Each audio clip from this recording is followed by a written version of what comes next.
Bonjour mes amis, il y a eu un petit malentendu par rapport à ma présence ici ce matin.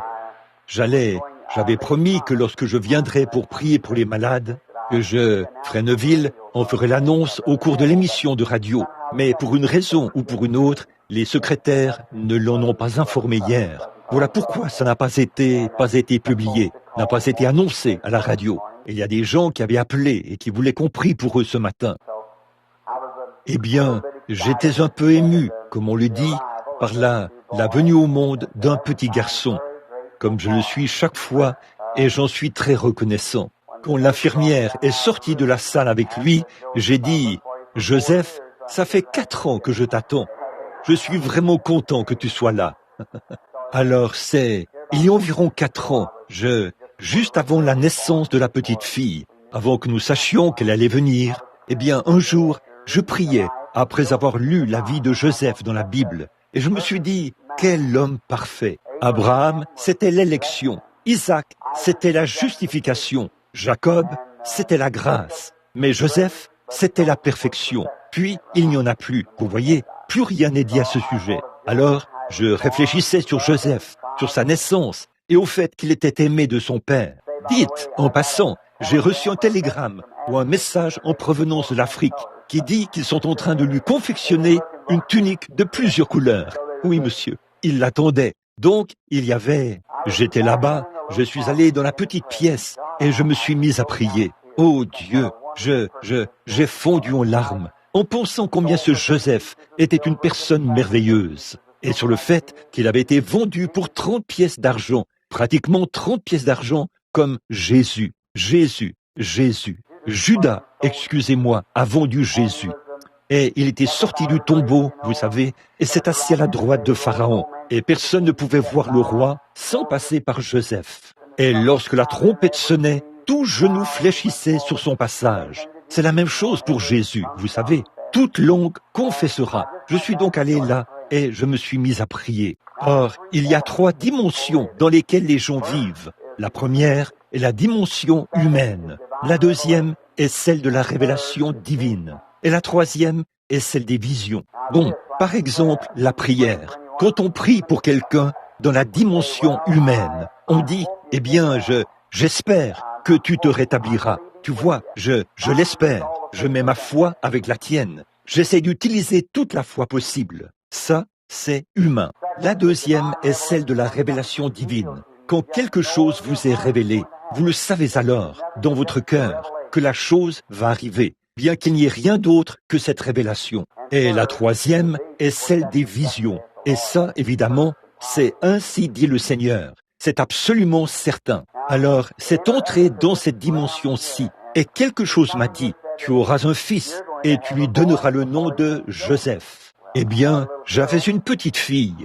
Alors je me suis dit, eh bien, j'ai loué le Seigneur pour ça.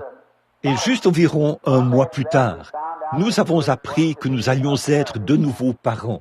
Alors je me suis dit que c'était peut-être mon Joseph. En fin de compte, c'était une Joséphine, c'était une fille. Tant de gens pensaient que j'avais dit que c'était Joseph. J'ai dit, non, je n'ai pas dit que c'était Joseph. Et certains ont dit, eh bien, n'avez-vous pas dit que vous avez une vision à ce sujet? Vous savez comment les gens confondent les choses. J'ai dit, j'ai les bandes où j'en parle. Voyez, venez écouter. Je n'ai jamais dit que c'était Joseph. J'ai dit, le Seigneur a mis dans mon cœur que j'aurais un fils du nom de Joseph. Vous voyez, j'ai dit, je ne sais pas comment, quand, ni quoi, mais ça s'accomplira. Donc, je ne savais pas. Peut-être que j'aurai 6 filles avant de l'avoir, mais il viendra. Eh bien, cela n'a jamais quitté mon cœur. Et nous sommes allés de l'avant. Et alors, l'autre jour, il est arrivé. Il est là. Alors, je suis très reconnaissant pour lui. Nous savons que quand le Seigneur promet quelque chose, le Seigneur fera ce qu'il a promis. Voyez, forcément. Pour être Dieu, il doit tenir sa parole. Je peux pas tenir la mienne parfois, et vous ne pouvez pas tenir la vôtre. En effet, nous faisons des promesses avec de bonnes intentions, mais nous ne sommes pas capables de les honorer. Les circonstances, les difficultés et autres nous amènent à un point où parfois nous ne pouvons pas faire ce que nous voulons. Mais Dieu est capable de tenir sa parole, et il le fera. C'est tout simplement impossible pour lui de ne pas le faire. C'est pour ça que nous l'aimons tant ce matin. nous nous reposons sur cette parfaite assurance que Dieu a la puissance de garder notre dépôt jusqu'à ce jour-là. Bon, dehors, il fait mauvais temps, mais c'est suffisamment frais dans le tabernacle, de sorte qu'on ne se sent pas étouffé. Et il n'y a pas assez de gens ici pour qu'on soit serrés les uns contre les autres et qu'on soit debout dans les rangées. Mais à mon avis, c'est un bon moment pour commencer l'enseignement de la parole. Ces dernières heures, j'ai fait de grands efforts pour voir si le Saint-Esprit, j'ai même envoyé Billy, qui est au fond, pour les cartes et tout, afin de se préparer pour une ligne de prière. Mais pourtant, je ne peux pas, je n'ai aucun contrôle là-dessus. C'est lui qui a le contrôle sur moi, voyez-vous. Je n'ai rien à voir là-dedans. Tout dépend de ce que lui dit à ce sujet. Maintenant, Frère Neville, qui est ici, a annoncé les réunions de réveil du frère Crank près d'ici. Je ne connais pas cet homme. Lorsque je revenais de l'hôpital hier soir, je suis juste entré pour voir le frère Roberts a fait projeter son film là-bas hier soir. Et tout au fond du bâtiment, il y avait frère Crank et son père. Frère Crank lui-même n'est qu'un jeune homme. Il semble avoir peut-être 20 ou 21 ans, quelque chose comme ça. Mais son père est avec lui. Il y a aussi frère Matheny de New Albany, un pentecôtiste. Bon, je crois que ce frère Crank est lui aussi pentecôtiste. Donc, ces hommes étaient très gentils. Ils voulaient me confier les services de la semaine prochaine. Et, bien évidemment, je ne pouvais pas le faire, vous savez. Puis, il se demandait si je serais là samedi soir. Je ne sais pas encore. Je lui ai dit que je verrais. Frère Corbel était là-bas et il voulait que je sois chez lui vendredi, samedi et dimanche prochain. Et frère Hall est censé se rendre à Milltown un soir de cette semaine. Donc, la semaine prochaine, nous partirons pour l'été. Et donc, j'ai de petites réunions ça et là. Je ne sais pas exactement où elles auront lieu. Je lui ai dit que je lui reviendrai là-dessus un peu plus tard. Ma femme se porte vraiment bien et j'apprécie vraiment les prières de chacun de vous. C'était uniquement grâce aux prières. Comme nous avons un auditoire mixte, je ne peux pas dire ce qui s'est passé, mais elles ne sont pas censées être en travail pendant la durée normale. Mais elle a été pendant des heures et des heures et des heures. Voyez, dans ces circonstances, d'habitude, le cœur s'emballe et les deux meurent sur le champ. Mais par la grâce de Dieu, elle se porte mieux qu'elle ne l'a jamais été lors de toutes les autres naissances. Donc, je sais que ce sont vos prières qui ont contribué et j'apprécie vraiment cela de tout mon cœur. Et prions maintenant. Nous avons... La venue de ce petit garçon a marqué un tournant dans ma vie. Et il y a quelques jours, quand il semblait que sa naissance ne se déroulerait peut-être pas comme il se doit, et que tout semblait être contre nous, l'opposition. D'habitude, le moment le plus sombre, c'est juste avant le jour. Vous savez, c'est le cours normal des choses chez l'être humain. Et alors, je suis allé à Greens Mill, dans la réserve scout, dans mon ancienne cabane, là. Je ne pouvais vraiment plus supporter cela. Alors je suis allé là-bas, seul avec le Seigneur Jésus, pendant quelque temps. Et il m'a simplement assuré que tout irait bien. Alors j'ai dit, Seigneur, je te promets qu'à partir de maintenant, j'ai eu tant de difficultés et tout, des moments où, vous voyez, il y a probablement un ou deux nouveaux venus parmi nous ce matin. Je ne sais pas. J'ai ici le nom de quelques personnes qui voulaient qu'on prie pour elles. Alors j'imagine qu'il n'y a ici que le petit groupe des gens du tabernacle. Mais je traverse des situations dont le monde ne sait rien, ni les gens, voyez-vous, des choses très difficiles. C'est que l'ennemi travaille sur ses lignes intérieures, vous savez. À l'extérieur, on ne le remarque pas. Ce sont les lignes intérieures qui déchirent. Et donc, je rencontre cela de tous côtés. Alors mais je m'attends à cela. Je suis un peu... Si ce n'était pas le cas, je me demanderais ce qui peut-être, je ne sais pas, ça pourrait indiquer l'amitié avec le diable. Je sais qu'il est mon ennemi et je dois le rencontrer sur les champs de bataille. Alors, je suis si reconnaissant d'avoir un matériau avec lequel combattre, la parole du Dieu vivant. Elle demeurera pour toujours. Et maintenant, j'espère simplement que Dieu m'aide à réorganiser mes réunions, si bien que je puisse rester plus longtemps, et ainsi de suite. Soyez en prière. Frères et sœurs Schumann de l'Afrique du Sud sont en route pour venir ici. Il est le président de l'association pastorale de l'Afrique du Sud. C'est pour qu'on voit s'il est possible d'y aller cet automne, puis aller en Inde, et ainsi de suite. Frère Toms de l'Afrique du Sud est ici. Je l'ai rencontré l'autre jour. Il fait un travail formidable là-bas, parmi les indigènes. La raison pour laquelle j'aime bien le programme de Frère Thoms, c'est que le programme dont il parle et qu'il a mis en œuvre, de concert avec Frère Tommy Osborne, c'est ce que je pense être juste et digne d'être soutenu. En effet, il envoie des missionnaires indigènes. Vous voyez, après tout, un indigène en sait plus long sur un indigène. Nous pourrions faire venir un homme de l'Australie ici. Il serait un frère. Nous l'aimerions, nous l'accepterions et tout. Mais il ne connaît pas les coutumes américaines, les manières de faire américaines. Il faut un Américain pour faire ce travail comme il faut. Qu'en serait-il si nous faisions venir ici quelqu'un qui vient de la Chine? Eh bien, c'est un missionnaire, mais il parle probablement un peu d'anglais. Ce serait tout décousu, et ça n'aurait pas autant d'effet que quelqu'un qui sait comment s'y prendre avec les Américains, comment travailler avec les Américains, comment agir selon leurs coutumes, et ainsi de suite. Et c'est comme ça que ça se passe. Ici, nous sommes un peu comme dans de grands blocs ici, ceux du Nord, du Sud, de l'Est et de l'Ouest, et d'autres qui ont l'accent irlandais, et ainsi de suite. Tenez, il n'y a pas longtemps, j'étais en Cali, en Floride, et un soir, il y avait un frère bien-aimé qui faisait une campagne. Il s'appelle frère Jackson, et Gail Jackson, un de mes convertis à la guérison.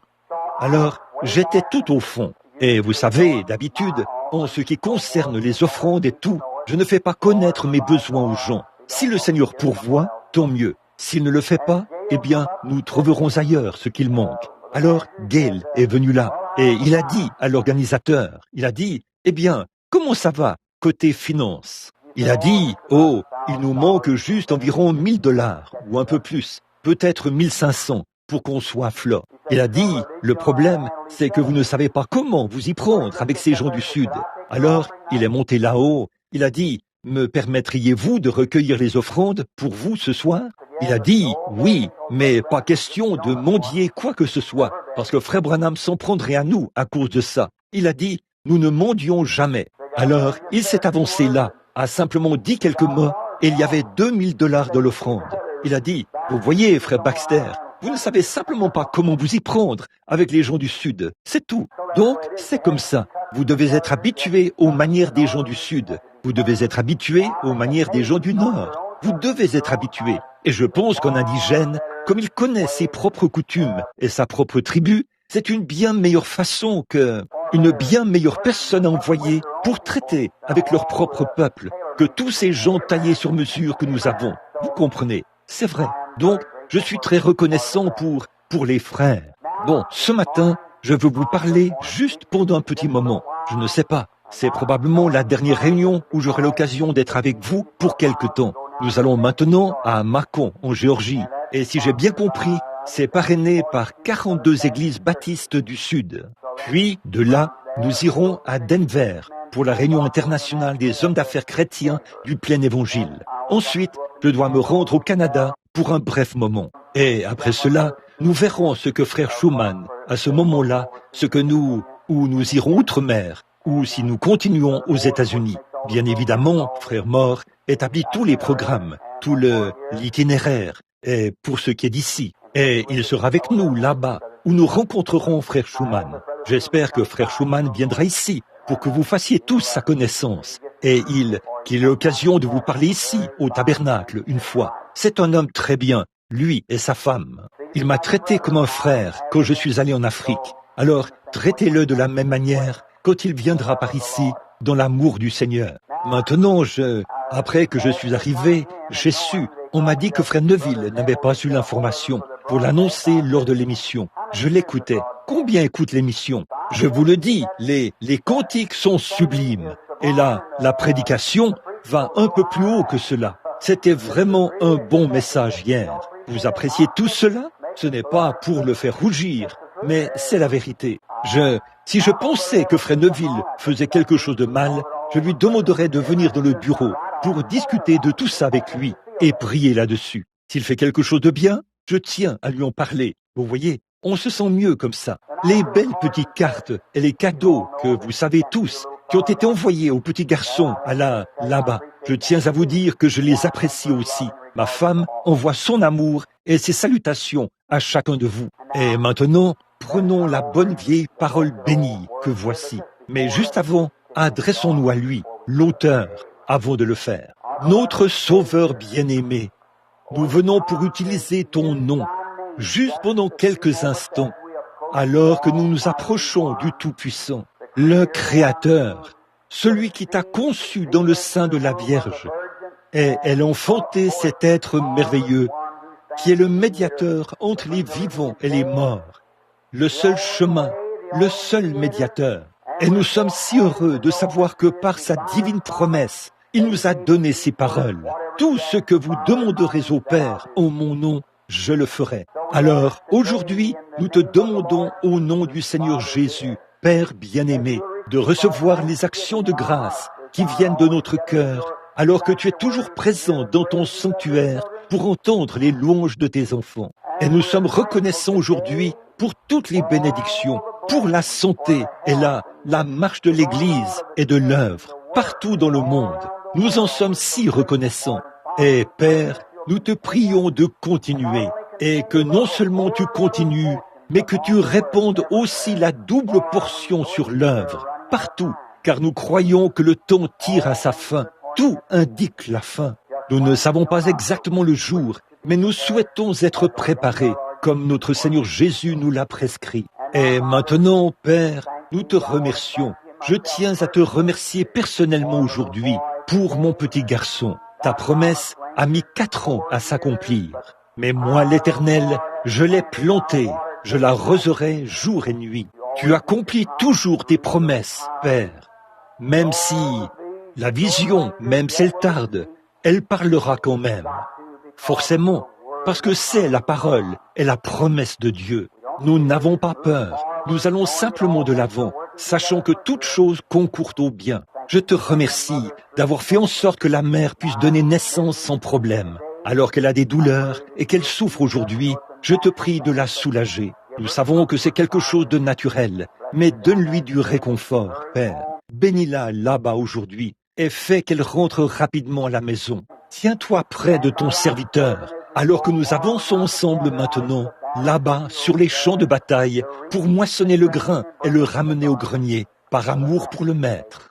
Bénis l'Église ici, bénis notre pasteur bien-aimé, ton serviteur, qui est fidèle au poste. Nous te prions de bénir tous les diacres, les administrateurs et tous les autres. Que tes bénédictions reposent sur eux tous. Ce matin, nous te prions de bénir les membres du clergé et les nouveaux venus parmi nous. Et quand le service sera terminé, puissions-nous dire, comme ceux qui revenaient d'Emmaüs, notre cœur ne brûlait-il pas au-dedans de nous à cause de sa présence? Entre dans la parole, Père, que le Saint-Esprit vienne et qu'il s'empare de la parole.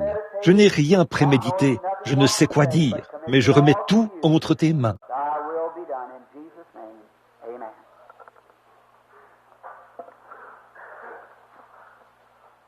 Que ta volonté soit faite au nom de Jésus. Amen. Prenons un petit passage de l'Écriture, si vous le voulez bien, dans le livre de la Genèse, en commençant au chapitre 6, juste pour lire une petite citation ici dans la parole.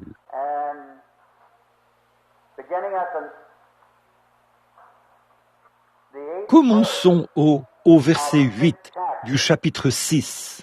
Et le sujet de ce matin, si Dieu le veut, nous prendrons seulement quelques minutes pour donner un enseignement tiré de la parole, avant de prier pour les malades, et après, le pasteur terminera le service. Nous prions que Dieu multiplie et qu'il bénisse. Je vois une petite fille assise ici, au premier rang.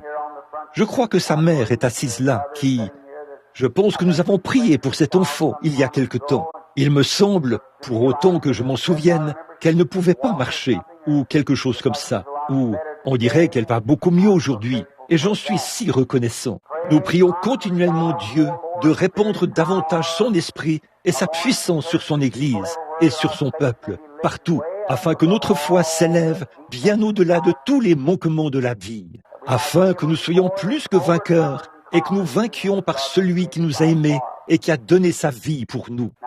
Maintenant, pour vous qui avez vos Bibles, mais Noé trouva grâce aux yeux de l'Éternel. Voici la postérité de Noé. Noé était un homme juste, intègre dans toute sa génération. Noé marchait avec Dieu. Noé engendra 3 fils, Sem, Cam et Japheth. La terre était corrompue devant Dieu. La terre était pleine de violence. Le Seigneur regarda la terre, et voici, elle était corrompue, car toute chair avait corrompu sa voix sur la terre.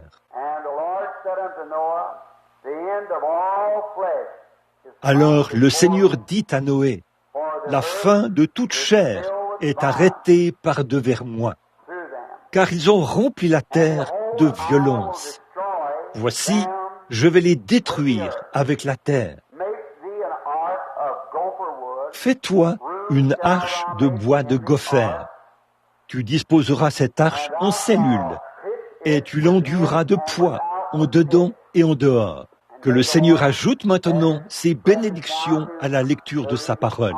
Ce matin, je veux parler, si Dieu le veut, ou donner un enseignement plutôt, sur la parole, pendant quelques instants, sur l'arche.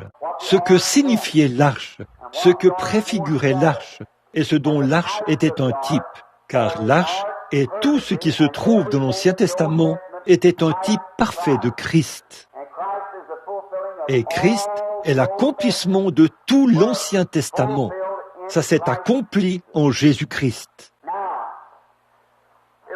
Bon, c'était une période de destruction, la période juste avant la destruction. La terre entière était remplie de violence. Si vous remarquez, partout vous voyez les hommes commencer à se multiplier. Les gens commençaient à se rassembler. De grands rassemblements de gens. Ça se poursuit. Cette ville devient peuplée. La population augmente. Bientôt, on commence à y installer des moyens de divertissement. Après cela, on passe aux jeux d'argent. Des jeux d'argent, on passe à la beuverie.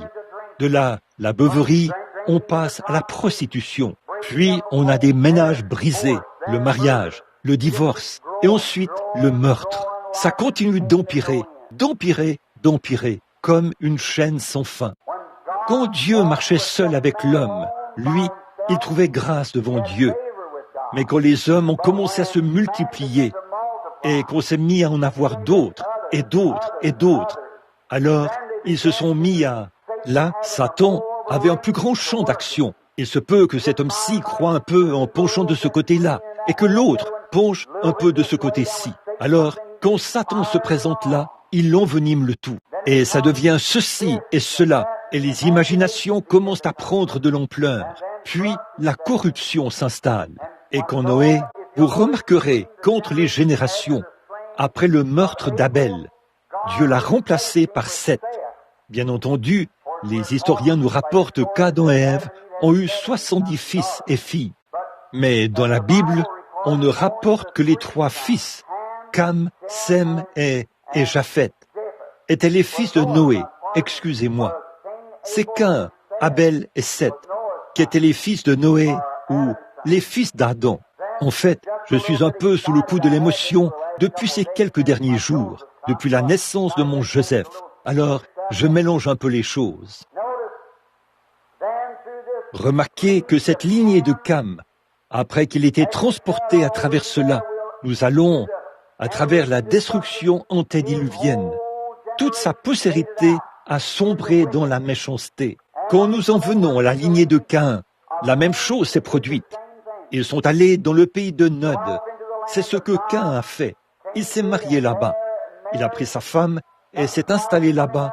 Et par la suite, les hommes sont devenus comme des géants. Quand les enfants d'Israël sont arrivés là-bas, ils ont trouvé des hommes dont certains avaient même des doigts de 35 cm de long. Réfléchissez à ça. C'étaient de grands géants.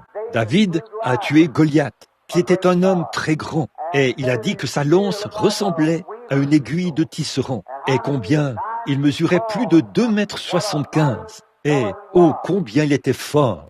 Mais si vous remarquez, à cette époque-là, une grande civilisation s'est formée à partir de cette lignée de Caïn qui a commencé à arriver. Quand les hommes commencent à se multiplier, ils se lancent dans l'instruction pour apprendre différentes choses et tout. Et ils découvrent des choses, des inventions. L'un est un grand artisan du bois. Oh, combien ils ont construit et se sont mis à construire et à construire. C'était là un signe que le temps de la fin était proche. Avez-vous jamais vu le genre d'édifice que nous construisons maintenant? C'est de nouveau le signe du temps de la fin. Ils étaient de grands artisans du métal. Ils avaient découvert ce qu'ils pouvaient faire avec du métal. Regardez ce qu'ils font avec le métal aujourd'hui. Ils fabriquent même. L'autre jour, j'ai entendu à la radio qu'on construit maintenant des maisons en acier ou en métal. Ils ont abattu pratiquement tous les arbres. Alors, ils les construisent en aluminium, en acier et ainsi de suite. Et il y a de grandes découvertes dans le domaine de l'instruction et de grandes avancées dans le domaine de la science, des progrès scientifiques. C'est un signe du temps de la fin. Regardez ce que la science accomplit ces dernières années. Oh là là, les choses qui ont été accomplies. Qu'est-ce que ça veut dire? Le temps de la fin est proche. Un signe que tous les croyants, les ministres en chair, devraient prêcher cela de toute leur force, le montrer aux gens. Nous franchissons des étapes importantes et tout indique que c'est la fin. D'abord, l'Écriture, la Bible de Dieu que nous lisons et que nous croyons aujourd'hui, indique que c'est la fin, qu'elle n'est pas très loin. Le grand monde de la science déclare que la fin est en vue. Un autre important repère, le zodiaque, par le calendrier et tout ça, l'astronomie et tout, déclare que la fin est en vue. La pyramide déclare que la fin est en vue. Tous les grands points de repère déclarent que la fin est en vue. Nous sommes au temps de la fin. Remarquez, mais Dieu, dans sa grâce souveraine, avant le temps de la fin, il fait référence à cela maintenant en Jésus. Jésus a bien dit ce qui arriva du temps de Noé, avant le déluge. Ce que les gens faisaient, ce genre de choses se reproduira. Et nous le voyons. Donc, à moins que nous soyons spirituellement aveugles, nous pouvons le voir. Ouvrez les yeux, regardez autour de vous. Il y a une si grande différence entre un aveugle physique et un aveugle spirituel. Je crois que si j'avais à faire un choix, je choisirais l'aveuglement physique, à tous les coups. Oui, être aveugle, ça existe. Tenez, il n'y a pas longtemps, un ministre a dit, « Si vous êtes un serviteur du Seigneur, frappez-moi d'aveuglement. » J'ai dit, « Vous êtes déjà aveugle. » Il a dit, « Moi, aveugle ?» J'ai dit, « Oui, monsieur. » En effet, il tournait en dérision la guérison divine. Il tournait en dérision le baptême du Saint-Esprit et disait que ça n'existe pas. J'ai dit, vous êtes aveugle. Il a dit, non, ça c'est quelque chose que vous avez fabriqué. J'ai dit, c'est l'Écriture. La Bible le dit. Il a dit, quand l'entendement a-t-il déjà été aveuglé? J'ai dit, eh bien de nombreuses fois. Jésus, s'adressant à vos pères, a dit, pharisiens aveugles. Vous avez des yeux et vous ne voyez pas. C'est vrai. Mais si seulement vous aviez reconnu le temps, j'ai dit, une fois, Élisée, ce grand prophète, était là-bas, à Dothan, et toute l'armée des Syriens avait encerclé Élisée là-bas, afin de le capturer. Et Géasi a dit ceci, il a dit, Père, ils sont sur nous, toute la ville est encerclée par l'armée des Syriens. Il a dit, eh bien, ceux qui sont avec nous sont en plus grand nombre que ceux qui sont avec eux. Il a dit, voyons, les voilà, je ne vois personne d'autre que toi. Il a dit, oh Dieu, ouvre ses yeux. Et quand ses yeux se sont ouverts, il a regardé. Et voici que tout autour de ce vieux prophète, il y avait des chars de feu. Les collines étaient en feu. Il y avait les anges de feu. Il s'est avancé vers cette armée. Et il a dit, il les a frappés d'aveuglement. Il s'est avancé.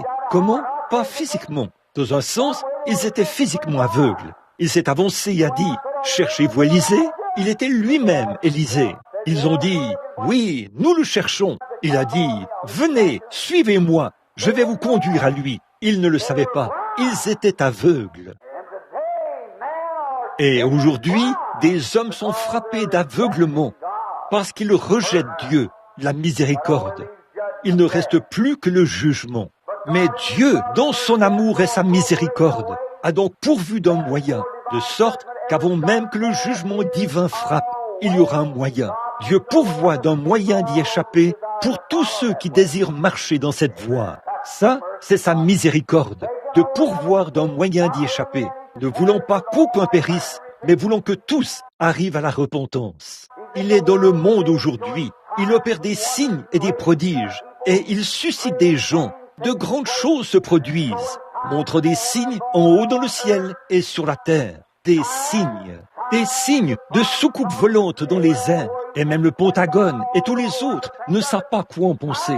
Des signes en haut dans le ciel, et sur la terre, la guérison des malades, la résurrection des morts, les yeux des aveugles qui s'ouvrent, les mauvais esprits qui sont chassés, l'évangile est prêché, des signes qui précèdent sa venue. Ne voulons pas qu'aucun périsse, mais que tous puissent se prosterner dans l'humilité et dans la douceur pour se repentir. Mais ceux qui rejettent Christ doivent marcher dans l'aveuglement. Qu'en serait-il aujourd'hui si je refusais d'avoir la vue, qu'elle me soit ôtée? Si je refusais de garder mes yeux, je prendrais quelque chose pour les crever. Dans ce cas, je ne veux pas voir. C'est ce qu'il en est spirituellement. Si un homme refuse de regarder dans la parole de Dieu pour voir le plan et voir Dieu, il se crève automatiquement les yeux. Il se ferme lui-même les yeux aux choses de Dieu. Quel jour, quel temps, quelle leçon nous devrions apprendre aujourd'hui en regardant autour de nous au temps de la fin. Mais Dieu, dans sa grâce souveraine, du temps de Noé, il a dit, « Maintenant, je veux que tu ailles préparer le moyen pour tous ceux qui désirent échapper à ce jugement. » N'est-ce pas merveilleux? Dieu, ne voulant pas qu'aucun périsse, pourvoit d'un moyen d'y échapper pour ceux qui voulaient accepter le moyen que Dieu avait pourvu pour y échapper. Alors il a dit, « Noé, je veux que tu fasses une arche. » Or, le mot arche signifie un petit coffre ou un lieu où s'échapper, un refuge. On mentionne 3 d'entre eux dans l'Ancien Testament. Et nous voulons maintenant examiner ces 3-là pendant quelques instants. Tous ces 3 étaient un type d'une seule grande arche, Christ, pour l'Église d'aujourd'hui. 3, c'est une confirmation. Toutes les choses anciennes ne sont que des préfigurations. L'autre jour, j'étais assis au bord d'un ruisseau et je lisais au sujet de ces mères israélites qui ont donné naissance aux patriarches.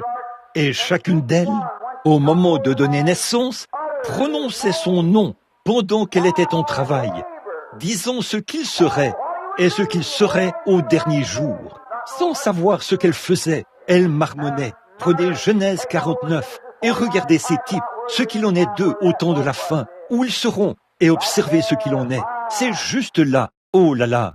Oh, si seulement nous pouvions parfois ouvrir nos yeux et notre oreille spirituelle, afin que lorsque la parole est proclamée, nous prenions conscience de ce qu'il en est et que l'Esprit nous le révèle. Je prie maintenant que le Saint-Esprit prenne ces choses de Dieu et les mette dans notre cœur, celui de chaque homme, femme, garçon et fille présent. L'arche, il y en a une que Noé a construite, un moyen d'échapper. La deuxième qui est mentionnée, c'est celle dans laquelle Moïse avait été mis. La troisième était l'arche du témoignage pour Israël. Et la quatrième, toutes les autres se sont accomplies dans la quatrième, qui est Jésus-Christ. Revenons maintenant en arrière et commençons par la première arche, dans la Genèse, pour voir comment les préparatifs ont été faits pour cette arche. Et voyons si ce n'est pas un type parfait de Christ. Et tous ceux qui se sont rassemblés dans chaque arche, ou sous la, ont été réconciliés par cette arche. Tous ont été préservés à travers le jugement. Et aussi vrai qu'ils ont été préservés dans les types, à combien plus forte raison serons-nous préservés en Christ, le véritable antitype de toutes les arches. Oh, il est merveilleux. Alors, nous remarquons qu'à cette époque-là, Dieu a parlé à Noé. Il a dit, « Je veux que tu la fasses avec une certaine sorte de bois. » Bon, ce n'est pas n'importe quelle sorte de bois qui ferait l'affaire. Nous devons prendre une certaine sorte de bois. Et il faut que ce soit du bois de gopher. Le bois de gopher, là, c'était... J'ai étudié ici, il y a quelques semaines, pour savoir ce qu'était le bois de gopher. Et c'était un bois souple, malléable. Et là, C'est ce dont était faite l'arche. C'était un bois qu'on pouvait facilement appliquer, un bois malléable. Ça, c'est le croyant. Une fois entre les mains de Dieu, retranché de sa propre justice, de cet arbre, il devient malléable entre les mains du constructeur. Non pas flottant à tout vent de doctrine, mais qui est malléable, à même de se fondre parfaitement dans la parole de Dieu pour être facile à utiliser. Et nous remarquons que c'était un bois capable d'absorber l'humidité facilement, qui absorbe l'humidité. Et maintenant, voilà une chose. L'homme qui est malléable entre les mains de Dieu, il pourrait être quelque chose de grand pour Dieu, ou vous pourriez être quelque chose de grand pour le diable. Or, si l'arche était construite avec du bois qui était malléable et qui absorbait l'eau, il ne suffirait que de peu de temps pour qu'elle se gorge d'eau, et elle coulerait immédiatement. Elle deviendrait lourde, parce que le bois de gopher est vraiment léger, et l'eau s'y infiltrerait complètement. C'est tout à fait ce que je pense aujourd'hui. Voilà, c'est ça. Je crois qu'aujourd'hui, le problème qu'ont beaucoup d'hommes et de femmes sincères de nos jours, c'est qu'ils ne sont pas prêts à s'abandonner complètement, mais ils courent après l'erreur. Et c'est pour ça que l'arche se gorge d'eau et ne peut pas aller plus loin. Elle monte et descend, et elle est sur le point de couler. Alors, regardez bien comment le Saint-Esprit a pourvu d'un moyen là-bas. Mais il ne pouvait pas tenir le coup en continuant comme ça. Alors Dieu a dit à Noé, enduis-la de poids, en dedans et en dehors. Enduis les deux côtés de poids. Alors j'étudiais ce dont la poix était faite. Je suis retourné chercher ça. Je suis retourné dans un vieux dictionnaire. Et j'ai commencé à voir ce que signifiait la poix. En grec, j'ai vu que la poix signifiait une chose et qu'elle signifiait aussi une substance. Mais pour obtenir la poix, il battait un autre arbre pour l'en faire sortir. C'était comme de la résine. On la faisait sortir en battant l'arbre et on la faisait bouillir. Puis on la versait dessus et ça devenait de la poix. Comme c'est beau, ce bois, avant qu'il soit abattu, une certaine sorte de bois qu'est l'humain. Christ, dans son humilité, était humain. Et l'Église, qui est son arche aujourd'hui, il entre dans son Église, qui n'est rien d'autre que son propre corps spirituel ici sur terre. C'est que Christ a été abattu et on a fait sortir la vie de lui en le frappant, afin qu'elle soit appliquée à l'Église. Ainsi, ce bois souple de gopher, une fois que cette poix chaude était versée dessus, il l'absorbait rapidement à l'intérieur et à l'extérieur, et cela le scellait. Amen. Oh, vous le voyez? Un seau, souple, absorbant la parole de Dieu. Christ a déversé le Saint-Esprit qui bouillonne. Amen. Cela ne coule pas quand c'est froid. Il faut que ce soit chaud. Ce qu'il nous faut aujourd'hui, c'est une réunion du Saint-Esprit à l'ancienne mode. Bouillonnante, déversée. Il prenait ce bois souple de gopher et avec la grande louche, il déversait cela sur ce bois de gopher qui était vraiment souple. Il était prêt. Puis, à l'intérieur tout comme à l'extérieur, cette poix pénétrait les parois et l'enrobait pour devenir comme de l'acier. Aucune eau ne pouvait s'y infiltrer.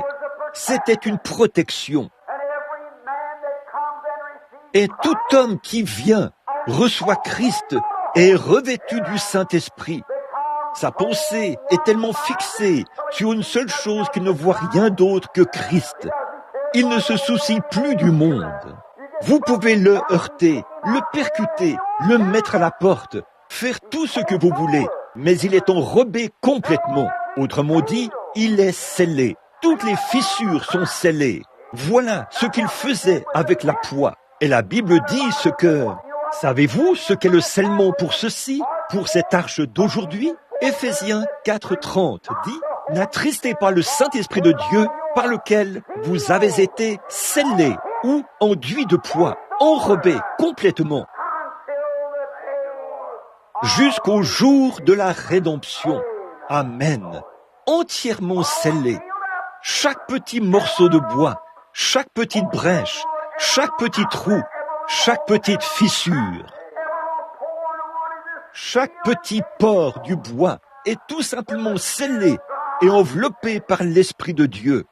Oh, comme c'est merveilleux! Vous voyez, si vous l'appliquez à froid, il y aura des trous d'air dedans. Si jamais ça se heurte contre un rondin ou quelque chose, ça pourrait le faire éclater, parce qu'il y a un défaut là-dedans. Mais quand c'est chauffé, qu'on verse cela, alors ça pénètre partout et scelle cela des deux côtés, à l'intérieur et à l'extérieur. Amen. Un type parfait de Christ et de son Église. Il fallait qu'un arbre soit abattu, battu et meurtri, et que tout son jus en soit extrait. Puis, cela était appliqué à un autre arbre pour le préserver à travers le jugement.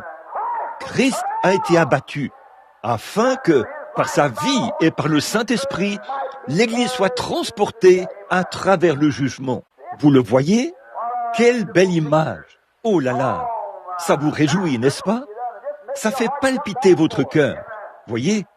Tout cela parlait de Christ. Tout ce qui se trouvait dans l'Ancien Testament parlait de Christ. Ça le préfigurait. Quelqu'un me parlait l'autre jour. Il a dit, « Frère Branham, comment se fait-il que ceci arrive et que cela arrive ?» Eh bien, il est assis ici en ce moment. Je mangeais à une table. J'ai dit, « Sœur, retournez en arrière. Prenez toutes ces choses et retournez au commencement. » J'ai dit, ce que cette personne était avant tout, avant qu'il y ait qui que ce soit, avant qu'il y ait une seule cellule. Cette personne était esprit. Voilà le point fondamental. Gardez cet esprit droit. Tout ce qui vient de cet esprit, de cette manière-ci, périra. Que ce soit les maisons, les terres, les foyers, la santé, ou peu importe ce que c'est périssable. Et cela retournera directement à cet esprit. Alléluia! Et ça retournera à l'esprit. Alors, gardez ça droit. Peu importe ce que vous possédez ici dans ce monde, ou ce que vous ne possédez pas, gardez votre cœur en harmonie avec Dieu, car c'est toutes vos maisons, vos terres, tout votre argent, toutes vos maladies, toute votre santé, tous vos enfants, tout ce que vous avez ici sur cette terre, tout vous quittera et vous retournerez tout droit au commencement. Si cela est en règle avec Dieu, vous reviendrez, aussi sûr qu'il y a un Dieu au ciel. Si ce n'est pas en règle avec Dieu, vous devrez prendre l'autre voie. Vous êtes ici pour faire un choix. Faites-le aujourd'hui pour Christ. Remarquez, oh là là, une autre chose que ce mot voulait dire, quand il est dit « enduis-la de poids, enduis-la de goudron ou imprègne-la de résine ». Cela signifie faire l'expiation. Bon, le mot poids signifie faire l'expiation. Dans Lévitique, le même mot qui a été utilisé dans la Genèse pour parler de la poix est utilisé dans Lévitique pour parler de l'expiation. Pour faire l'expiation, eh bien, en effet, expier, c'est se tenir au milieu. Et la poix qui avait été absorbée dans le bois de gopher, dans l'arche, avait pour but d'éloigner ou d'expier la colère qui était dirigée vers le croyant. Vous le voyez? Noé ne pouvait pas être frappé par la colère, par les eaux du jugement. Oh, je le vois maintenant. Vous saisissez? Écoutez, il ne pouvait pas subir le jugement parce qu'il y avait une expiation entre lui et le jugement. Et le jugement, c'était l'eau qui recouvrait le monde. Et le croyant en Christ est bien à l'abri. Amen. Non pas par ses propres mérites, mais à cause de son obéissance. L'obéissance en étant entré dans l'arche. La seule chose que Noé avait à faire, c'était d'entrer dans l'arche. Il n'a même pas eu besoin de fermer la porte. Dieu l'a fait lui-même. Entrez. Voilà tout ce que fait le croyant. Il marche par la foi en Christ. Dieu s'occupe du reste. Celui qui écoute mes paroles et qui croit à celui qui m'a envoyé a la vie éternelle et ne vient point en jugement. Il est passé de la mort à la vie dans l'arche et il est en sûreté pour toujours. Amen. Que le jugement frappe là où bon lui semble. Eh bien, j'imagine que parfois, l'arche se tenait sur un côté, ballottée d'un côté et de l'autre, et tout le reste. Mais Noé était en sûreté. La poix se tenait entre lui et le jugement.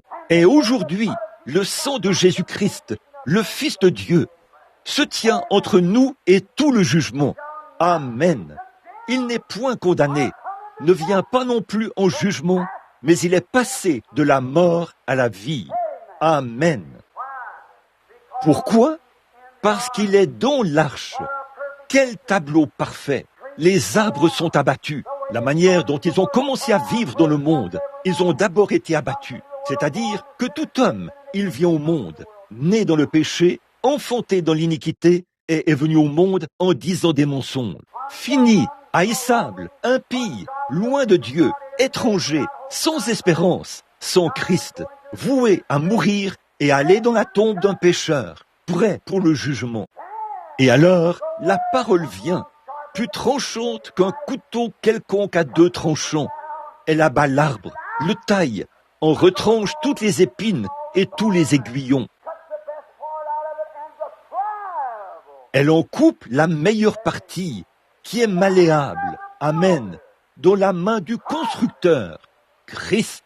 Puis sa vie a été répandue au calvaire, afin que, par l'effusion du sang, il puisse faire une expiation pour protéger l'homme qui est dans l'arche de sécurité. Oh là là, quel tableau! Et pour obtenir la poix dont on allait l'enduire, car ça allait se gorger d'eau. Je tiens à vous faire remarquer ceci. Un homme qui se contente de dire « Eh bien, je crois la parole. Je vais simplement prendre ceci, cela. » Sans le sang, vous êtes à la merci du monde. Peu importe combien vous êtes dans l'arche, combien vous êtes une arche ou la planche que vous êtes, il faut que vous soyez enduits de poids, imbibés, entièrement imbibés du Saint-Esprit, ce qui empêche le monde d'entrer. Alors, je veux que vous remarquiez comme c'est beau. Alors il fallait qu'un autre arbre soit abattu, un proche parent, qu'il soit abattu, et battu jusqu'à ce que toute la résine en sorte. Et cette résine était ensuite déversée sur l'autre arbre qui avait été abattu, afin de le préserver. Amen. Et aujourd'hui, préservé pendant combien de temps? Eh bien, ce péché, il y a 6000 ans. Et il voit la vieille arche, encore là, reposant sur le sommet d'une montagne. Aucun autre bois n'a jamais résisté à cela, et ne le fera jamais. Pourquoi? Il était enduit de poids, provenant de la mort d'un autre. L'arche est toujours là, enduite de poids en dedans et en dehors, en tant que mémorial de ce que la poix fera. Oh, quelle image parfaite de ce qu'est Christ, la position du croyant en Christ, une fois qu'il est en Christ, qu'il est enduit de poids à l'extérieur.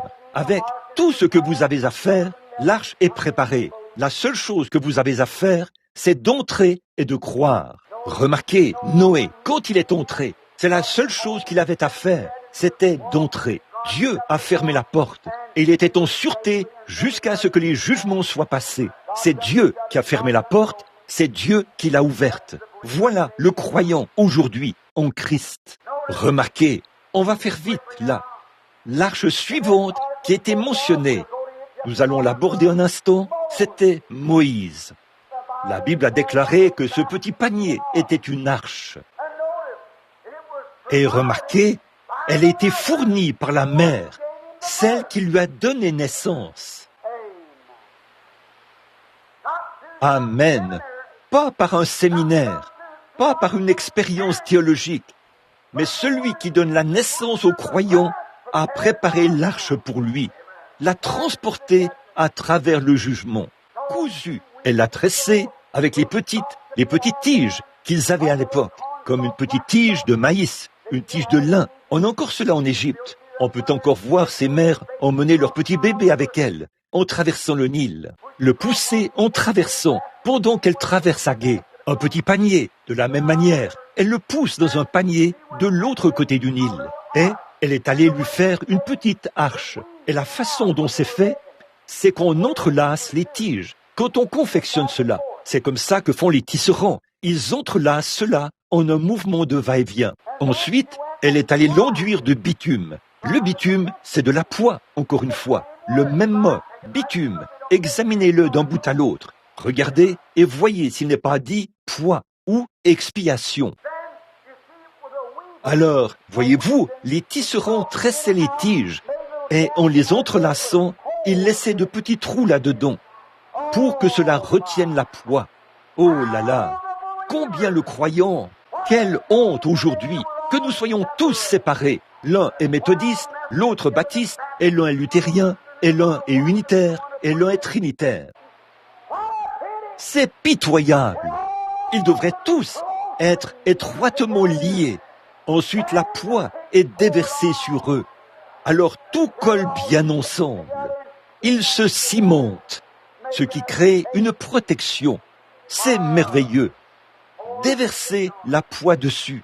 Ensuite, le petit bébé Moïse a été déposé dans le panier et poussé dans le jugement de l'eau. L'eau signifie toujours la masse et les foules de gens. Le tout petit là-bas, probablement qu'il avait une petite couverture sur le visage, là-bas sur l'arche, là-bas sur le Nil. Le courant est rapide et il est là, descendant le cours d'eau, à travers les roseaux et les joncs, et les alligators et tout le reste, partout sur le Nil. Et la pluie, les orages, les tempêtes qui soufflaient sur l'eau, les grands vents. La petite arche a vogué sur cela sans problème. Pourquoi? Parce que le sacrificateur était dans l'arche. Amen. Il était un sacrificateur, il était un législateur, il était un roi. Noé aussi était un père. Et le père lui-même, qui avait fait l'arche, était dans l'arche avec ses biens. Christ, notre Père, qui a fait l'arche avec son propre sang, est à l'intérieur de l'arche, avec le croyant, en train de communier. Oh là là!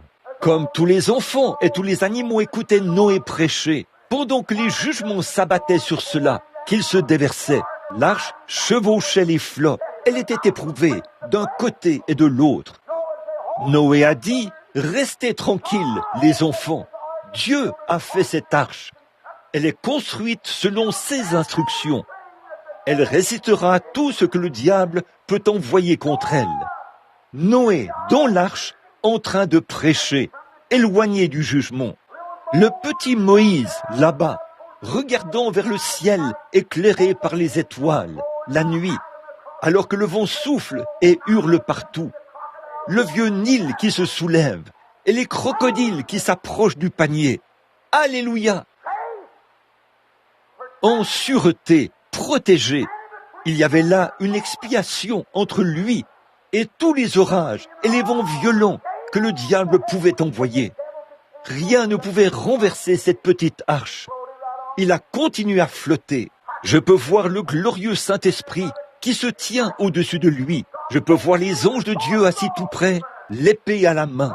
Non, monsieur, rien ne va l'atteindre. Je peux voir le diable essaye de faire couler l'arche là-bas. Et Noé qui chante « Jésus, garde-moi près de la croix » ou quel que soit le chant qu'il chantait. Tous les démons de l'enfer ne pouvaient pas la faire couler parce qu'elle était construite selon les instructions de Dieu. Une expiation avait été faite entre le jugement et la miséricorde. Ça, c'est chaque croyant aujourd'hui. Peu importe combien cela peut sembler difficile, combien la vie peut sembler difficile. Tant que vous êtes en Jésus-Christ, il n'y a rien de présent, rien de futur qui ne puisse atteindre votre âme. Nous séparer de l'amour de Dieu en Jésus-Christ. Amen. Le diable lâchera sur vous tous les vents de l'enfer. Mais Dieu a une expiation qui se tient entre vous et cela. Vous flotterez sur toutes les vagues. Vous traverserez tous les bancs d'alligators. Où a-t-il accosté? Exactement dans la voie pour devenir le roi de toute l'Égypte. Alléluia. Et un de ces jours, quand cette vieille arche accostera de l'autre côté du Jourdain orageux, nous marcherons en tant que sacrificateurs et rois devant Dieu. Nous tenons sous l'expiation du sang du Seigneur Jésus-Christ. Il l'a donné gratuitement à celui qui veut. L'expiation, la miséricorde. Dans l'Ancien Testament, il a dit, maintenant, tu feras une arche. Et il a précisé le bois, du bois d'acacia, ou vous pouvez la fabriquer avec ce bois-ci.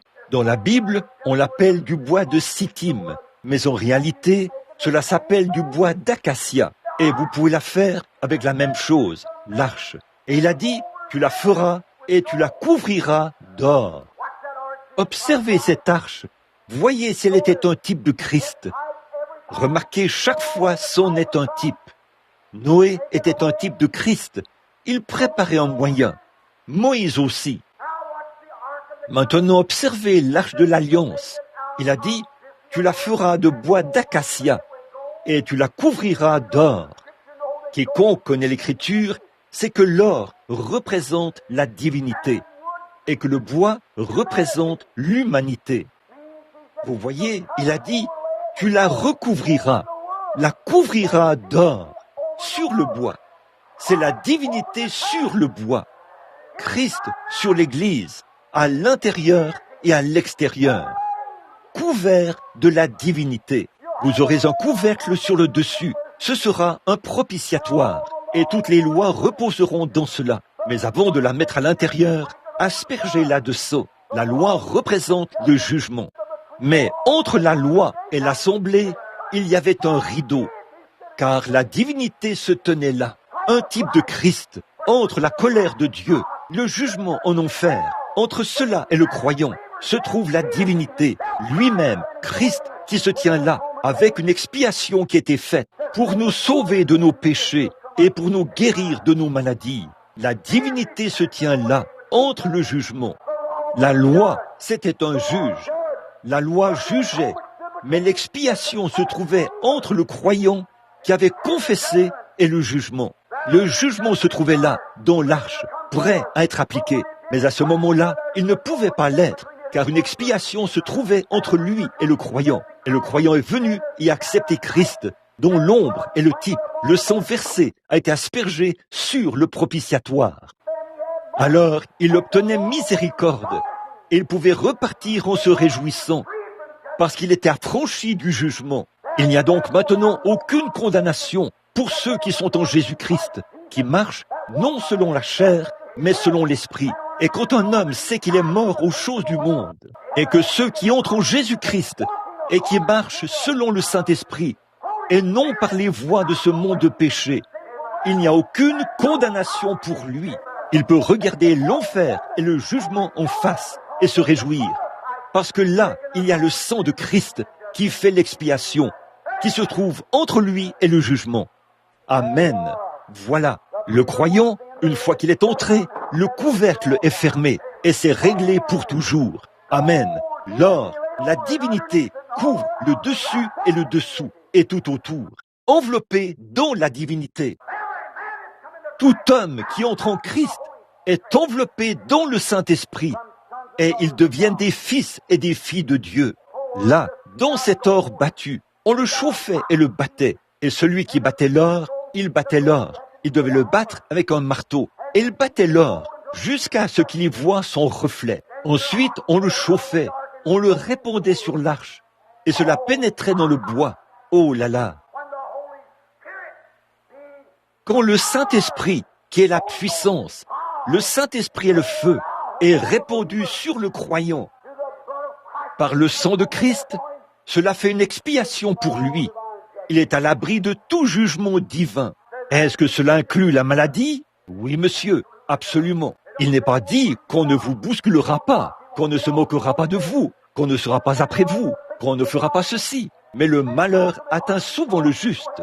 Bien des fois, quand l'arche est ballottée de ce côté-ci et de ce côté-là. Mais l'Éternel l'en délivre toujours. La vieille arche a été très ballottée. Elle a traversé bien des hauts et des bas, et bien des orages. Mais elle a quand même accosté sur le mont Ararat. De nombreux alligators se sont nourris. Ils ont traversé les eaux. De nombreux orages ont traversé la nuit.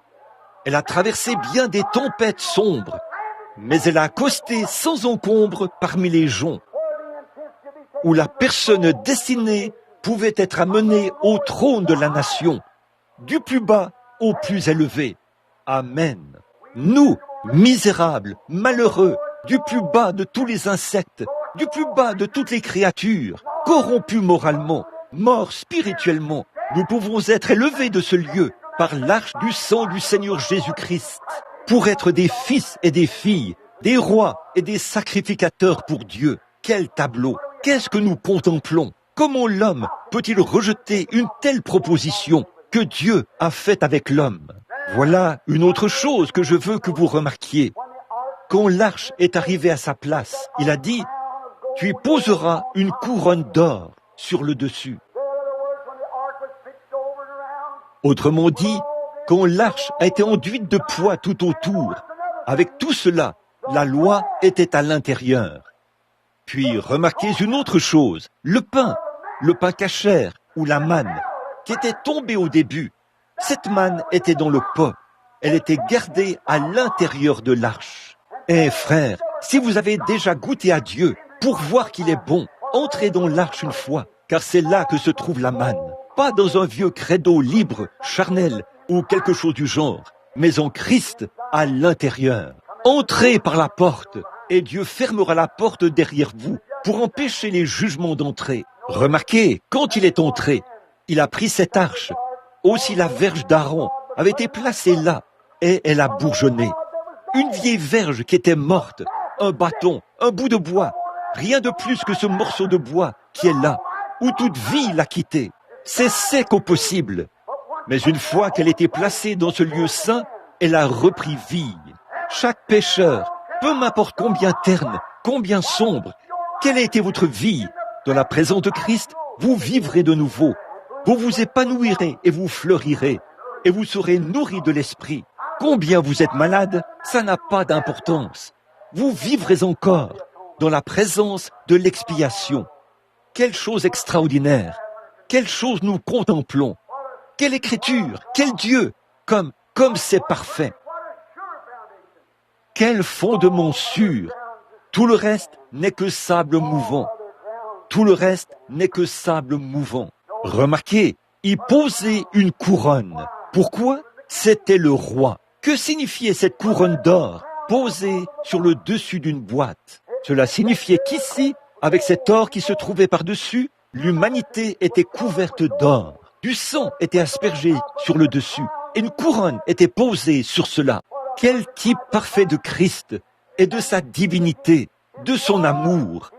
Il est venu dans le monde et il s'est placé sur l'humanité, son Église, ses croyants. Sur cela, il a aspergé son propre sang et il sauvera celui qui veut. Et 2 anges, faits d'or battu, et les ailes pointées l'une vers l'autre, au propitiatoire, où chaque croyant vient, confesse ses péchés, reçoit la réconciliation pour son péché. Le voilà. Maintenant, regardez-le. La couronne d'or. Est-ce que ça représente Christ? Oui. Quand Christ était ici sur terre, il était couronné d'une couronne d'épines pour verser le sang. C'est vrai.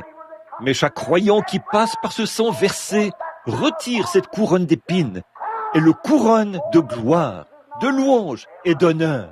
Chaque croyant qui entre dans sa présence accepte ce sang qui coule de son front, qui était pressé d'épines là, et le couronne de gloire, de louange et de majesté. En tant que roi des rois, en tant que guérisseur, en tant qu'alpha, oméga, en tant que le commencement et la fin, en tant que le conseiller, le prince de paix, le Dieu puissant, le Père éternel. Noé était le père dans son arche. Moïse était père dans son arche. Christ est le père dans son arche. Avec ses sujets, vous, l'Église, le croyant, bien à l'abri. Je veux que vous remarquiez, encore une fois, comment s'approcher de cette arche. On passe par un chemin qui, remarquez, chaque homme qui entrait dans cette arche devait passer premièrement par le parvis extérieur. La chose suivante qu'il devait traverser, c'était le voile intérieur. Ensuite, il entrait dans le Saint des Saints. C'était Christ en tant que prophète, en tant que sacrificateur, en tant que roi, couronné. La première chose là, vous voyez que c'est de lui qu'on parle ici, quand il est arrivé la première fois. Il était prophète. Un homme qui vient à Christ doit premièrement venir à la croix. La croix était son sacerdoce. La croix était là, où il était représenté dans la mort. C'est là qu'il y a cette croix, où Dieu a tant aimé le monde qu'il a donné son Fils unique. Aucun homme qui a toute sa raison ne peut venir devant la croix, être amené devant lui sans avoir entendu Christ lui prêcher. Christ est le prophète, le prédicateur. Ensuite, la chose suivante qu'il fait, c'est qu'il traverse alors là, pour l'expiation. Il traverse le voile en tant que sacrificateur. Pour intercéder, il intercède, intercédant, assis à la droite de Dieu, intercédant pour le croyant. Et le croyant entre dans sa présence. Et alors Christ intercède pour lui, sur la base de la confession de ce qu'il croit. Quand il vient à la croix, il s'avance maintenant vers Christ. Il a dit, « Ô Christ, je sais que tu m'as prêché à travers la croix ta parole. Je te crois. Veux-tu avoir pitié de moi ?» Et Christ, l'intercesseur, intercède. Ensuite, il entre directement dans l'arche, dans le jugement, là, et porte sur lui tout le jugement de cette personne. Ôte tout péché et toute honte, la réconcilie avec Dieu. Par le sang de cette victime expiatoire, il la ramène dans la communion avec Dieu et il la met dans l'arche en sécurité pour toujours. Il n'y a aucune raison de s'inquiéter, aucun mal ne peut être fait. Vous êtes en sécurité au possible. Que les tempêtes viennent, que tout arrive, que la maladie frappe, qu'il se produise tout ce que Satan désire envoyer. Dieu vous fera passer au travers de toutes ces secousses. Ne partez pas brusquement, restez bien en Christ. Dites, Seigneur Dieu, sur ce roc, tu as dit, je bâtirai mon église, et les portes de l'enfer ne peuvent prévaloir contre elle. Je te crois, Seigneur Jésus. J'ancre maintenant mon âme dans un havre de repos. Oh là là, Christ, le capitaine en chef de notre salut, il se tient là, le grand vainqueur. Il a déchiré le voile en deux et a renversé tous les murs de séparation, de supplication. Il a invité à venir celui qui veut et avoir part à sa vie, à être couvert de ses bénédictions divines, afin qu'aucun jugement ne vous frappe. Et si le jugement frappe, cela ne peut pas vous faire de mal. Il se peut que vous soyez malade pendant quelque temps. Il se peut que vous ayez à passer par quelque chose pendant quelque temps. Mais souvenez-vous qu'à la fin, Christ est là. Il n'a jamais dit que cette arche se tiendra dans un petit tourbillon comme ça, où il n'y aura pas calme, aussi calme que ça puisse l'être. Non, monsieur, il n'a jamais amené un lit de roses. Il n'a jamais promis des choses faciles, mais il a promis que la grâce vous soutiendrait durant cette période-là. Je pense au poète qui a dit « Dois-je être transporté à ma demeure céleste sur un lit de roses, alors que d'autres ont combattu pour remporter le prix et naviguer à travers des mers de sang? Non, je dois combattre si je veux régner. Augmente mon courage, Seigneur. Oui, monsieur, ne prêtez pas attention quand les dures épreuves arrivent. Restez simplement dans l'arche et dites « Ô Dieu, je suis à l'abri pour toujours. J'ai ancré mon âme dans le port du repos. Je ne naviguerai plus les mers déchaînées. La tempête peut s'élever alentour. Mais en Jésus, je suis à l'abri. Que la maladie vienne, que les difficultés surgissent, que le découragement ou les cœurs brisés et que n'importe quoi se présente, ça n'a rien à voir. Nous recevons un royaume qui ne peut pas être ébranlé. Cette chose peut faire un saut en arrière et ainsi de suite. Mais Dieu vous fera entrer dans son royaume en toute sécurité un de ces jours. Restez bien dans son arche. Que le Seigneur vous bénisse alors que nous courbons la tête un instant. Notre Père Céleste, aujourd'hui, alors que nous regardons sa majesté là, nous le voyons là-bas avec Noé. Qui chevauchait ces flots? Qui était dans cette petite arche de bois de gopher que le plus grand navire de guerre que nous ayons aujourd'hui ne pourrait supporter? La terre entière était secouée et ballottée à des milliers et des milliers de kilomètres de son orbite tout là-bas. Ça tournoyait comme un tourbillon là, et les vagues qui s'élevaient à des kilomètres de haut dans les airs, le monde entier couvert, ces grandes montagnes qui avaient été couvertes par les eaux. Ils tournoyaient dans l'obscurité de minuit, le jugement, des cadavres qui étaient ballottés et qui flottaient, et un petit bateau en bois de gopher, enduit de poids en dedans et en dehors. Et ceux-là, tes croyants bien-aimés, étaient assis à l'intérieur de l'arche, en parfaite sécurité. Ils ne se souciaient de rien. Ils avaient fait exactement ce que tu avais dit de faire. Ils avaient suivi tes instructions. Et celui qui suit tes instructions ne sera ni condamné ni confus. Finalement, tu as arrêté la tempête. Les tempêtes de la vie sont passées. Alors nous sommes arrivés en toute sécurité dans un nouveau monde. Cher Père Céleste, aujourd'hui, sur la mer de la vie, agitée par la tempête, nous ne comprenons pas comment ça se passe. À une époque où la science médicale est extraordinaire, où les églises font de si grandes choses, mais nous nous sommes simplement bien ancrés en Jésus. Les tempêtes viennent, les persécutions surviennent, mais nous avons suivi l'instruction. Tu nous feras passer au travers. Ô Père Céleste, accorde ces bénédictions à chacun. Bénis le nouveau venu parmi nous ce matin. Bénis ceux qui ne sont pas sauvés. Et puissent-ils devenir tes enfants. Pendant que nous avons la tête inclinée, je me demande s'il y aurait quelqu'un ici qui est en dehors de Christ, qui voudrait lever la main pour dire « Frère Branham, je lève la main vers Dieu, juste pour que vous et lui la voyiez. Je veux qu'on se souvienne de moi et être amené à l'intérieur de l'arche avant qu'il ne soit trop tard. Voulez-vous prier pour moi? Voudriez-vous simplement lever la main pour dire « Souvenez-vous de moi ». Que Dieu vous bénisse, monsieur. Que Dieu vous bénisse, monsieur. Que Dieu vous bénisse. Que Dieu vous bénisse, sœur. Que Dieu vous bénisse, frère. Quand les tempêtes de la vie font rage, reste près de moi. Je ne peux pas prendre la décision pour vous, mon ami. Je peux seulement prier pour vous. Vous devez prendre votre décision.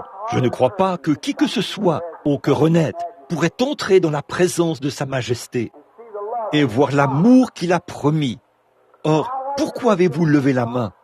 Quelque chose frappe à votre cœur. C'est Dieu qui essaie de vous amener dans l'arche. Nul ne peut venir à moi si mon Père ne l'attire. Et tous ceux qui viendront à moi, je ne les mettrai pas dehors. Je lui donnerai la vie éternelle. Je le ressusciterai au dernier jour. N'ayez pas peur. Dieu dirige les vents. Dieu dirige l'arche. Il a déjà tout prévu. Eh bien, Noé n'aurait pas eu de victoire s'il n'y avait pas eu de tempête et d'épreuves. Si on nous fait passer dans un petit tunnel sans danger, il n'y a pas de joie. C'est en raison des tempêtes de la vie que nous avons la joie. Nous ne saurions jamais ce qu'est la lumière du jour si nous n'avions pas connu l'obscurité. Nous ne saurions jamais ce qu'est le sommet de la colline si nous n'avions pas de montagne. Nous ne saurions jamais ce qu'est une bonne santé si nous n'avions pas connu la maladie. Vous ne sauriez jamais apprécier le salut si vous n'aviez pas été autrefois pécheur. Dieu a fait toutes choses, la loi du contraste. Il vous aime. Maintenant, pendant que vous avez la tête inclinée et les mains levées, Dieu notre Père, je prie qu'aujourd'hui, alors que la porte est encore ouverte, les gens viennent de l'Est et de l'Ouest, du Nord et du Sud, ils se rassemblent. De grands signes se produisent. Dans les cieux, des phénomènes terribles. Les éléments atomiques de l'air ont été fissionnés. L'hydrogène se consume. Les soucoupes volent. Des missiles qu'on ne peut pas comprendre. Une sorte d'intelligence, pense-t-il, qui vient d'ailleurs. Ils ne savent pas. Et la science n'arrive pas à le découvrir. Ces choses descendent mystérieusement sur la scène, à la vitesse de l'éclair. Ô Dieu, nous approchons de la fin. Et la grande pyramide qu'Enoch a construite. On a traversé la dernière chambre. On est maintenant prêt pour la chambre du roi, la venue du Seigneur, tout au sommet, pour la clé de voûte. Tout le calendrier de l'astronomie indique exactement ce qu'il en est. Les étoiles le déclarent, comme elles l'ont fait la première fois, quand les mages ont levé les yeux et ont vu les étoiles. Ils ont dit, voilà, le grand roi vient. Maintenant, les étoiles indiquent de nouveau ce qu'il en est. Toute la nature soupire. Le cœur des hommes est rempli de crainte. Une époque où on ne sait que faire. De l'angoisse chez les nations. Le mugissement de la mer. De grands rats de marée déferlent partout, tuant des centaines de gens de long en large sur la côte. Des voitures sans chevaux qui roulent sur les grandes routes et les routes qui sont larges. On dirait des torches qui roulent comme des éclairs. Et nous avons passé à côté de ces jalons, comme si ce n'était rien. Ô Dieu, arrête-nous au plus vite. Arrête ce monde de péché par la prédication de l'Évangile.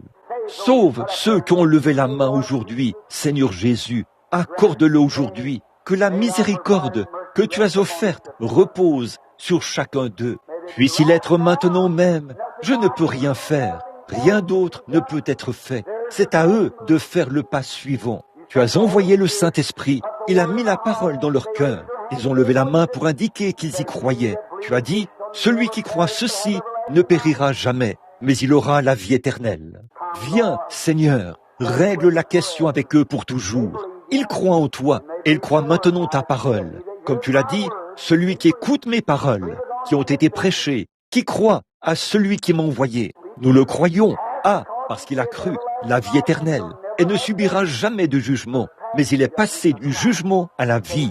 en sécurité dans l'arche. Seigneur, fais qu'ils se lèvent avec de nouveaux, comme de nouveaux hommes et de nouvelles femmes, de nouveaux garçons et de nouvelles filles, qu'ils quittent ce petit tabernacle aujourd'hui, où cette poignée de gens se sont rassemblés pour vivre de nouvelles vies, pour prêcher l'Évangile, pour leur enseigner à faire, exalter Christ partout.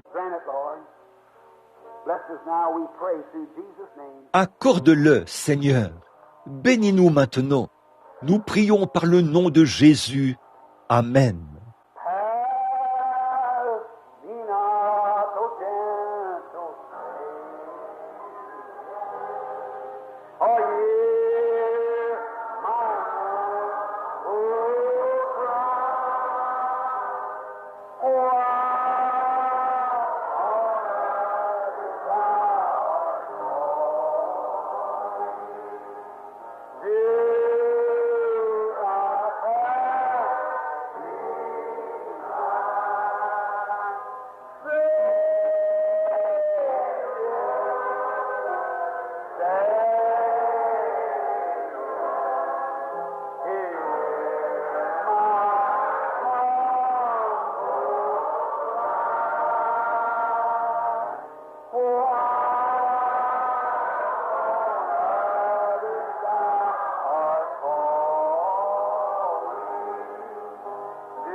Laissez simplement votre âme parler à Dieu.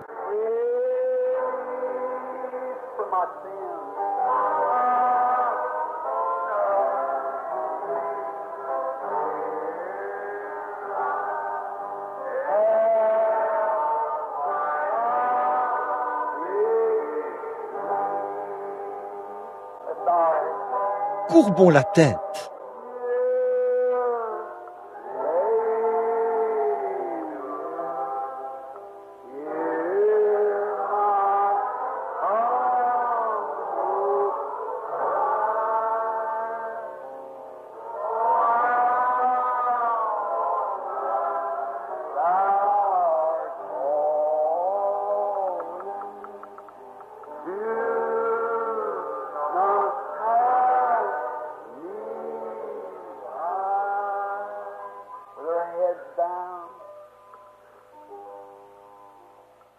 Avec nos têtes inclinées. Oh, je pense au moment merveilleux, chaque fois que je viens dans cette vieille bicoque, ici.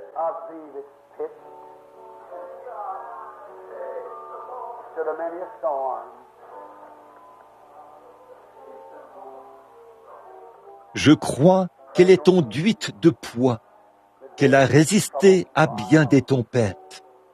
Berce-moi au jour de la détresse et des épreuves. Je vois Billy assis là-bas. Il est... Par contre, je me sens conduit par l'Esprit à faire quelque chose de différent maintenant. J'ai simplement l'impression que Dieu veut que je fasse quelque chose d'un peu différent. J'ai des gens ici, un certain monsieur D. Cook, un certain monsieur Long, Erwin, plusieurs autres dont le nom est inscrit sur un papier ici, qui sont venus pour recevoir la prière et pour qu'on parle. Écoutez-moi maintenant, alors que nous sommes en prière. J'allais dire à Billy, passe dans l'allée et distribue des cartes de prière. Mais le Saint-Esprit a dit, ne fais pas ça. C'est pour cette raison que j'ai chanté, ne me laisse pas, ô doux Sauveur. Je me suis dit, qu'y a-t-il, Seigneur? Je veux vous dire ceci. Bon, si vous me croyez, écoutez. Peu importe ce que vous avez sur votre cœur, peu importe ce que vous voulez savoir, quelle que soit votre maladie, croyez-le maintenant. Il va vous parler maintenant.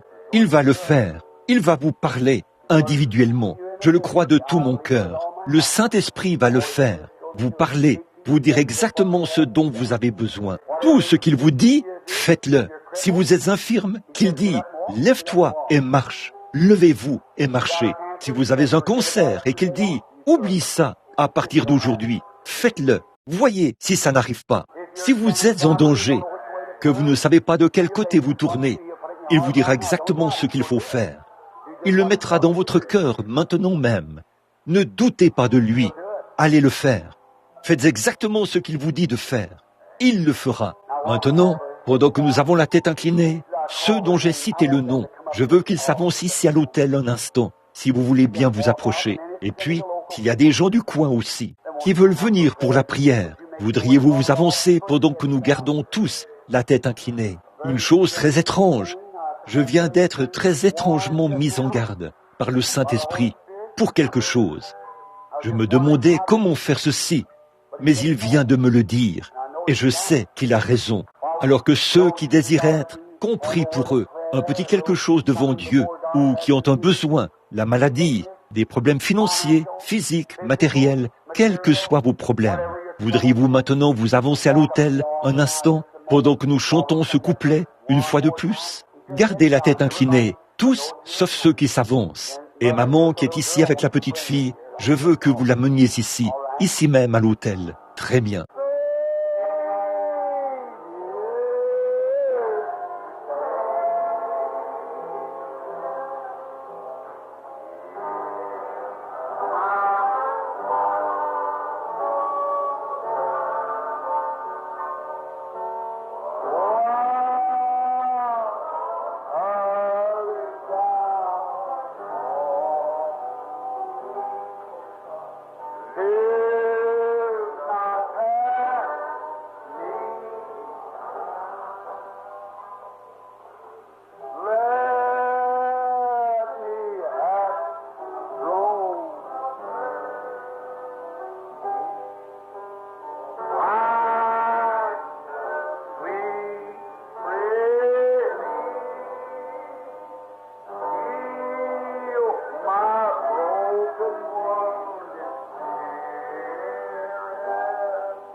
Mes amis bien-aimés, alors que vous avez la tête inclinée, j'ai essayé toute ma vie d'être tout sauf un trompeur.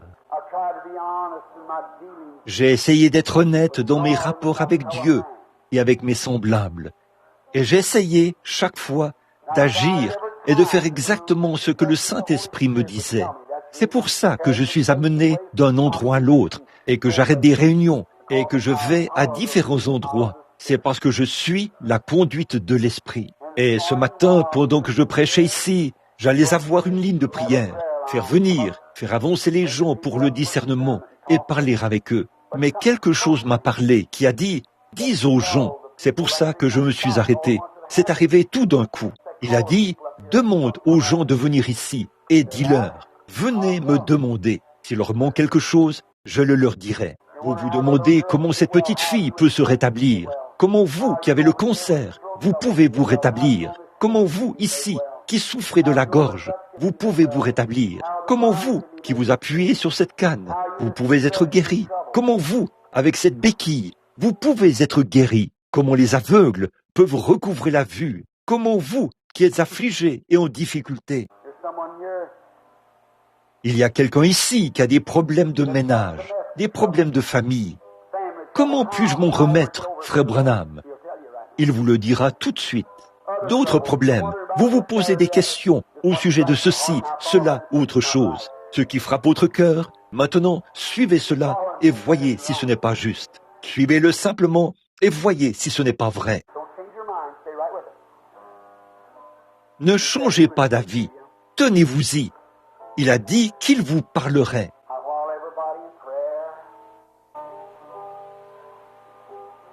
Maintenant, pendant que tout le monde est en prière, Père Céleste, bénis mon frère. Accorde-lui tous les désirs de son cœur, quoi qu'il désire. Ma sœur, ici, ô Dieu, bénis-la. Enlève la lourdeur qui se trouve dans son cœur aujourd'hui. Bénis ma sœur, Père, que l'Esprit vienne sur elle. Ô Dieu, bénis ma sœur, Accorde-lui les désirs profonds de son cœur. De même à ma sœur ici, par le nom de Jésus, Père, accorde-le. Tu vois cette petite fille chérie, nous sommes si reconnaissants que tu es ton fait pour elle, Père. Tu nous as aidés il n'y a pas longtemps. Je te prie de rétablir complètement cet enfant et que ce soit une révélation pour les autres, afin qu'ils puissent croire en toi.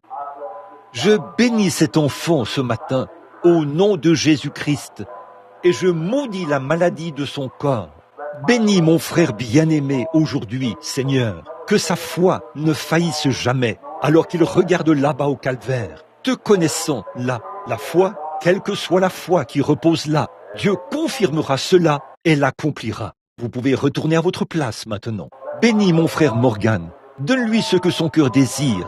Quoi qu'il demande aujourd'hui, puisses-tu l'accorder au nom du Seigneur. Bénis ma sœur, Seigneur, et donne-lui ces choses qu'elle désire par Jésus-Christ. Dieu notre Père, mon frère, je te prie, afin que le désir de son cœur puisse s'accomplir. Notre frère ici, du rassemblement en campement de l'Oyo, Père Céleste, puisse le désir de son cœur, puisse-t-il trouver ce désir en Jésus-Christ. Et je te remercie pour la guérison, Seigneur. Dieu notre Père, je prie, alors que mes mains sont posées sur mon frère, que le désir de son cœur lui soit accordé.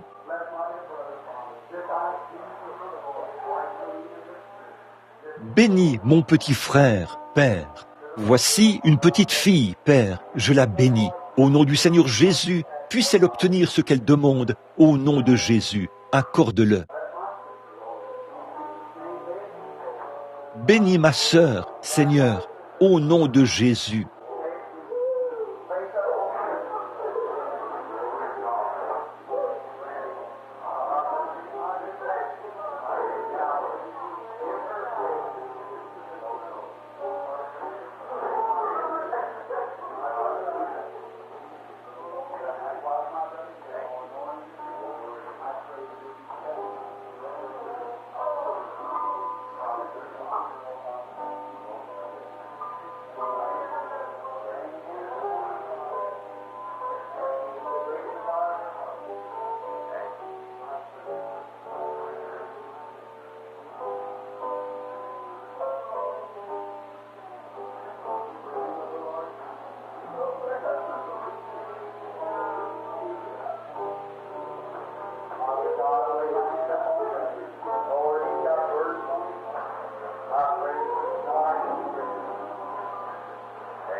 Dieu Tout-Puissant, alors que tu es le chef des cieux et de la terre, tu mets en règle le cœur de l'homme. Tu as mis les étoiles dans le ciel et elles y demeurent. Tu as suspendu le soleil dans son orbite et il reste là. Tu as placé la lune là-haut dans les cieux et tu l'as mise là pour veiller sur la mer. Tu as fixé ses bornes de sorte qu'elles ne puissent en sortir. Tu as parlé et ils ont obéi. Seigneur Dieu, tu parles au cœur de l'homme. Puisse-il être toujours flexible et prêt à s'imprégner de l'esprit et à faire les choses que Dieu a commandées. Et Père Céleste, tu as parlé à mon cœur ce matin, ton serviteur indigne, et j'ai dit aux gens que tu veux parler individuellement à chacun d'eux. Et maintenant, Père, je suis descendu en commémoration de la révélation que tu m'as donnée, et je leur ai imposé les mains. Et Père, peu importe ce que tu as mis sur leur cœur à ce moment-là, ô Dieu, que ce soit là leur décision à jamais, juste là, sachant que ton esprit est ici maintenant, qu'il place cela sur leur cœur. Tout à fait, S'ils sont infirmes, puissent-ils marcher. S'ils sont aveugles, puissent-ils voir. S'ils sont affligés, puissent-ils être rendus heureux. S'ils ont des ennuis, puissent-ils être ôtés. Accorde-le, Seigneur. S'ils essaient de prendre une décision, que la bonne décision vienne à l'instant. Puisse le Saint-Esprit révéler toutes ces choses dont nous avons besoin. Accorde-le, Seigneur. Nous sommes ici, à l'autel. Nous nous attendons à toi. Nous t'adorons. Maintenant, Père, s'il y en a ici à qui tu n'as pas encore parlé, puisse ton esprit se déverser maintenant. Puisse-t-il se mouvoir tout le long de cet autel, ici, et tout révéler. Fais que chaque cœur soit sûr, Seigneur. Qu'il y ait une certitude absolue, afin qu'il n'y ait aucun doute nulle part. Puisse ton esprit enlever toute friction. Et dans l'auditoire, ces chers gens, les bien portants, ceux qui n'ont pas d'ennui, ceux que tu as bénis et qui sont assis ici avec santé et force ce matin. Oh, ils prient pour les autres, leurs camarades, Seigneur. Ils ont eu des problèmes semblables et ils savent que tu les as aidés. Et maintenant, Père, nous prions d'un même accord que tu envoies ton esprit et que tu confirmes tout, Seigneur, maintenant même, dans chaque cœur, alors que nous attendons humblement avec ton glorieux Saint-Esprit, qui oint, qui agit, qui fait la chose que nous estimons être juste. Accorde-le, Seigneur. Maintenant, pendant que nous avons la tête inclinée, que tout le monde est en prière, nous allons chanter quelques cantiques. Ne soyez pas inquiets maintenant. Je ne suis pas un fanatique. Vous le savez. Si je le suis, je ne le sais pas. Mais quelque chose m'a nettement parlé. Il a dit, je leur parlerai. Tu n'as qu'à leur demander de s'avancer ici. J'ai fait ce qu'il m'a dit de faire. Maintenant, pendant que nous avons la tête inclinée et que nous chantons des cantiques, voyez ce qu'il va vous dire. Tout ce qu'il vous dit, c'est lui qui parle. Oui, nous marcherons dans la lumière, cette belle lumière. Là où la miséricorde étincelle. Brille autour de nous le jour et la nuit. Jésus, la lumière du monde. Pendant que nous chantons doucement, que chacun soit en prière.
Quelle lumière! Il la donne maintenant, la lumière.